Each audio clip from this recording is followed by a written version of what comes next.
It is a perfect spring Friday morning, sunlight spilling through the window. Yet Sarah can't shake this uneasy feeling. Something feels off. So, here's the scoop. Her boyfriend Troy? Total radio silence. No texts, no calls, nada. Not even a hey.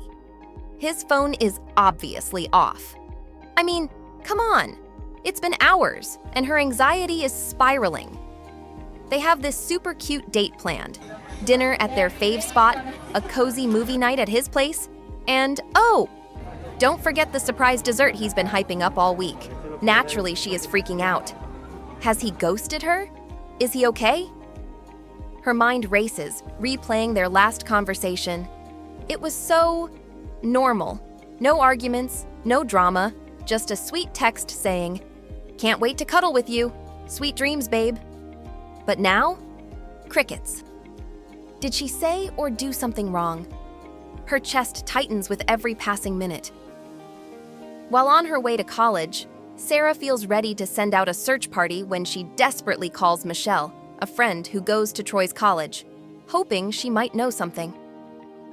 "Michelle, please tell me you've seen Troy today," she asks, her voice shaking.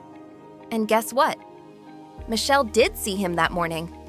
Sarah mutters, then adds, "Was he with anyone else when you saw him?" Michelle's answer is simple. "Nope, not a soul with him." "I don't get it, Michelle. If he's fine, then why isn't he answering? We have plans for tonight. What if he's just done with me?" Michelle sighs. "You're so overthinking this, girl.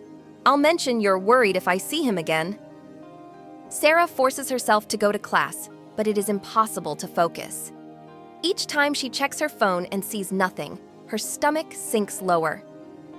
By mid-afternoon, she's practically going bananas. Where is he? Trying to get some relief between classes, she looked around for a friendly face, and sure enough, she spotted one of her closest friends. It was just not the person she needed to see at that moment. It was none other than straight shooter, no filter, Rachel. Desperate, Sarah spills the whole story. "It's been all day. I've texted and called from different phones. Nothing. Is he over me?" Rachel, never one to sugarcoat, is blunt. "I don't want to freak you out, but remember Amy and Jess? Both of their boyfriends ghosted them out of nowhere. One day, no more replies. And let's be real. Your boyfriend Troy is super hot. You know what that means, right?" Sarah's stomach flips and she feels herself getting annoyed. "What does that have to do with anything? Did you see your face when you said he's hot? Are you into him?" she snaps, feeling defensive. But Rachel replies coolly, almost as if she's not involved. "I'm just saying really attractive guys pull stuff like this. Things happen." Ouch! Sarah is angry at her for the honest remark, but she holds it in. "Thanks, Rachel," she mumbles, walking away. Yet her words keep replaying in her head. What if Troy lost interest and started seeing someone else? She doesn't want to believe it, but the thought gnaws at her.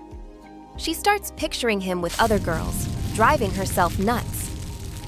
Amy? Totally! She's super flirty. Evelyn? Nah, she's not that cute. Charlotte? Ugh, please. Kimberly? The Botox queen? Camilla? Way too skinny. Hannah? Doesn't look that great up close. Olivia? Seriously, she's so fake. Zoe? Such a gossip. Oh no, it is Rachel. She literally just said Troy is super hot. Stop it, Sarah.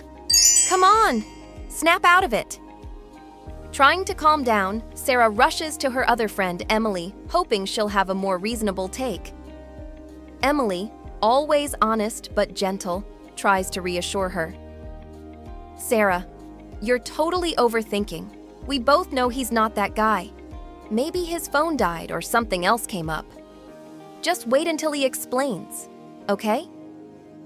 But even Emily's words can't fully calm her down, especially with Rachel's warning still echoing in her mind. Haven't two of their friends just been ghosted by their boyfriends in the last couple of months? By the end of classes, Sarah is totally wiped from worrying, and her phone, just like her, is completely out of charge. She gets home, tosses her bag on the floor, and decides she needs a walk to clear her head. She finds herself wandering to the park and then through the busy streets they used to go together. Now, every single corner feels like it's screaming his name.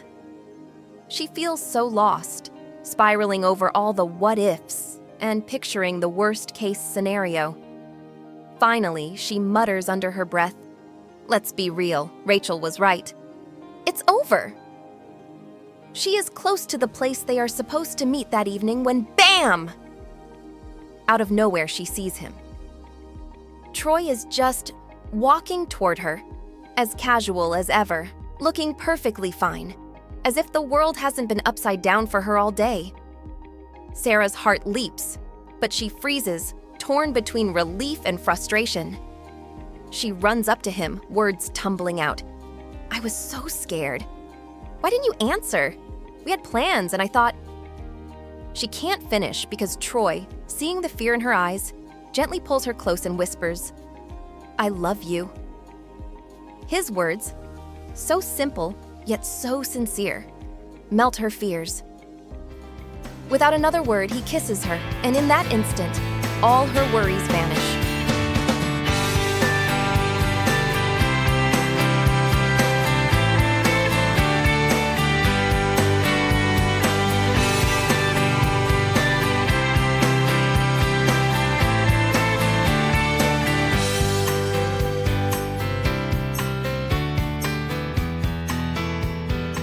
Still, she asks again, her voice small, almost childlike. "Are you gonna tell me what's going on with you? Tell me the truth, please, even if it hurts." He flashes her a small, almost too perfect smile, brushing a strand of hair out of her face. "What are you talking about? I've been calling you for 2 hours. Your phone's been off." Sarah, still close but unwilling to let him off easily, adopts a playful tone. Crossing her arms, she narrows her eyes. 2 hours? Are you serious right now? My phone died because I've been calling you all day, and you just, poof, vanished. Troy laughs softly, infuriatingly calm. "Relax, Sarah. I ran into Michelle after class and she said you were looking for me. I told her I already emailed you a couple of times explaining everything. Didn't hear back, though. There was this surprise social experiment at college. No phones allowed. I couldn't call, so I emailed instead." He says it like it's no big deal, like he doesn't realize how much she's been worrying about him. A social experiment? An email? Sarah blinks, letting out a nervous laugh as the weight in her chest disappears. "All that panic for nothing? Who even checks their email these days?" She jokes. "Next time, just send a messenger pigeon or something." They both laugh, and with a sigh of relief, she adds, "I can't wait to dig into your surprise dessert after dinner." Hand in hand, as they walk down the street, Sarah thinks about how easy it is to let insecurity get the best of you. She's smiling now, realizing that all it takes is a little trust to keep the love strong. In a world where everything happens in a flash, there's beauty in spontaneity, in letting go of control, letting love surprise you. So, here's the takeaway. Sometimes you just have to breathe, give things a little time and trust.